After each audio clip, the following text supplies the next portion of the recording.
ESPN looking for a new assistant coach for Iowa men's basketball as Kirk Speraw steps away from the game and retires. More on the decision from Kirk Speraw and my top 3+1 candidates for the opening. First, a reminder, please subscribe to the channel if you've not already done so. Hit the thumbs up button.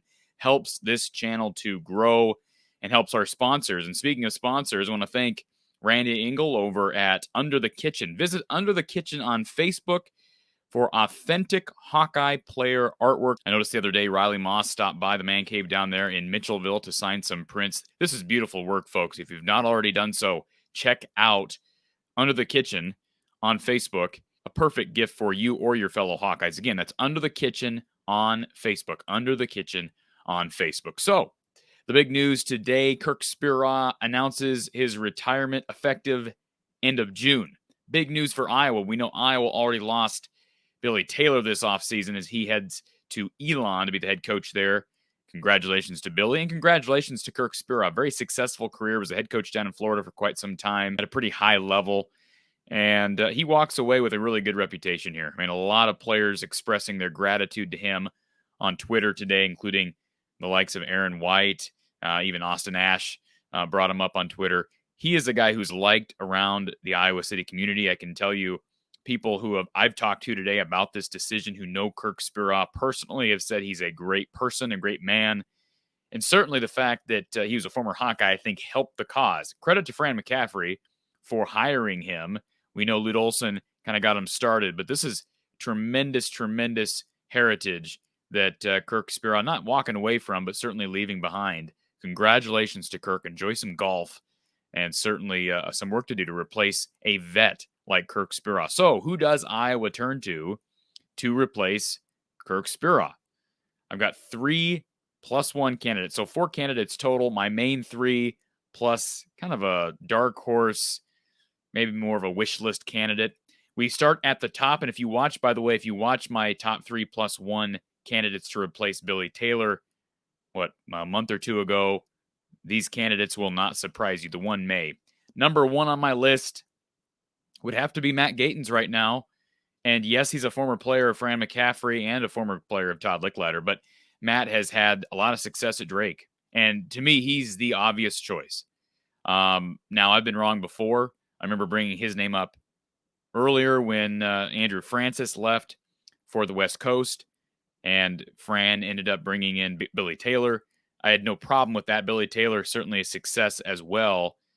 But I do believe Matt Gatens has had enough experience at Drake now to where he's qualified for this job. I'm no expert on this, but being the former player that he is, I mean, he is a Hawkeye through and through. He's an Iowa City kid.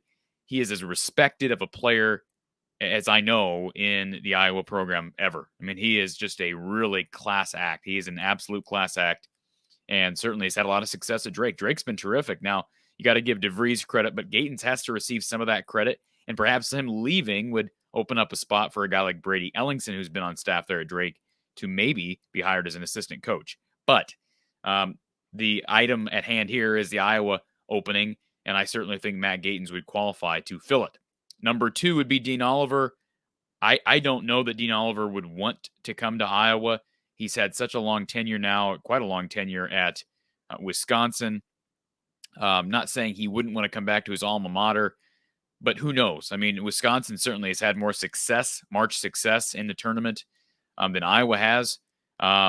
Certainly, Dean Oliver has learned how to coach defense. That's a plus, right? Being at Wisconsin, you know how to coach defense. Not saying that Matt Gatens wouldn't, but Dean Oliver, given his background here as a player, perhaps a candidate if he wants to return to his alma mater. The third candidate on my list would be Gary Close. He's not a +1 anymore, folks. We're talking about an experienced guy in Kirk Speraw that Iowa's losing. Now, I get it. People are going to say, well, you're biased. You did a show with Gary Close this past season. That's true. But let's think about this, guys. Billy Taylor's leaving, guy with tons of experience. How many more years does Sherman Dillard have left in him? I think that's a big question at this point. Do you really want to end up with a staff of all young guys? You've already got Courtney Eldridge. You're probably going to have to replace Sherman Dillard at some point. I'm not saying that Gary Close is number 1 on my list, but why not Gary Close? He is not an old guy, all right? He stepped away from Wisconsin, but he's got some years left. I don't know if Gary would take the job or be interested in the job, but certainly he knows how to coach defense. He used to coach here under Tom Davis at Iowa. Why not Gary Close? His son has been a student manager at Iowa. To me, it would make sense, and I think Gary Close would be very much liked in Iowa City. Very much liked. So he would be number 3 on my list. How about my +1? And this one maybe will elicit some laughs. Kellen Sampson. No, not Kelvin Sampson. Kellen Sampson. Kellen, the son of the great Kelvin Sampson down at Houston. Now, here's why this is my +1. And do I think this is realistic? Probably not.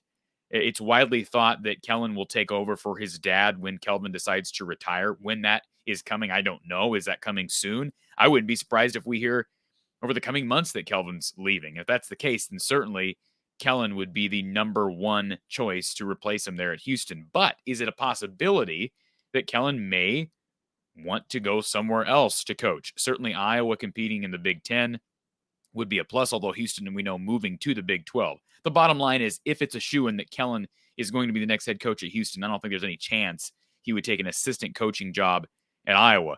But hey, let's shoot for the stars. Why not? Kellen, known to be a terrific recruiter, terrific developer of player talent. And he also coached a Stephen F. Austin team about 10 years ago that I believe had the number 1 scoring defense in the country. Also was a coach at Appalachian State for a tenure there. He's got a terrific resume. And again, he'd probably be hired just about anywhere to be an assistant coaching job. And I'm sure he'd probably take some head coaching jobs somewhere in the country. So this might be a pipe dream, but it's my +1. Might as well throw in kind of a wish list pick in Kellen Sampson down at Houston. So those are my top 3 +1 candidates to replace Kirk Speraw. But there is no replacing a guy who's got player experience, who's been here under Fran McCaffrey throughout his entire tenure. Congratulations to Kirk Speraw, and certainly appreciation to him for everything he's done for the black and gold. But we shall see. I don't think we're going to be waiting a long time. Kind of like the Billy Taylor replacement. I think Fran's probably known about this for a while, probably even longer than they knew about Billy Taylor before he left to Elon. I think they probably know what they're going to do. So we'll wait and see. But certainly Matt Gatens is number 1 on my list. He is one of my favorite players of all time at Iowa. And I'm young, but the dude's just a great guy. And he's proven himself, at least from my vantage point, he's proven himself as a coach. Appreciate you listening once again to this episode of From the Hawkeye of the Storm. Be sure to subscribe and visit Under the Kitchen on Facebook for authentic Hawkeye art.